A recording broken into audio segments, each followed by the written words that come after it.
চিন্তার শেষ নেই, বুঝতে পেরেছেন? আমাদের ঠাকুর সেই বাসনা যত যত তত তত সেই বাসনাকে চরিতার্থ করবার জন্যে চিন্তা। তার ঠাকুর বলছেন 4টি বাসনা মনে উঠেছে। অদ্ভুত লোক, তার 4টি বাসনাও অদ্ভুত। সেই 4টি বাসনা একটু বলে নি, হ্যাঁ না? তা কী কী 4টি বাসনা? প্রথম বাসনা, বেগুন দিয়ে মাছের ঝোল খাবো। বাহ, কী যে স্বাদ বেগুন দিয়ে মাছের ঝোল, তা বেশ।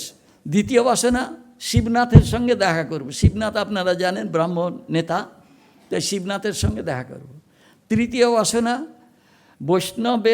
বৈষ্ণব ভক্তরা তুলসীর মালা জপ করবে, ওটা দেখব। আচ্ছা বেশ।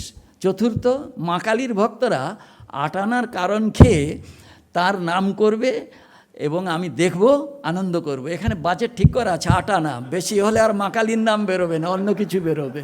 সেই জন্যে 8 আনার কারণ খেয়ে মা কালীর নাম করবে আর আমি দেখব এবং আনন্দ করব। কি অসাধারণ! এই হচ্ছে চিন্তা নেই। কারণ কি, আমরা বলে আমাদের কোনো চিন্তা নেই।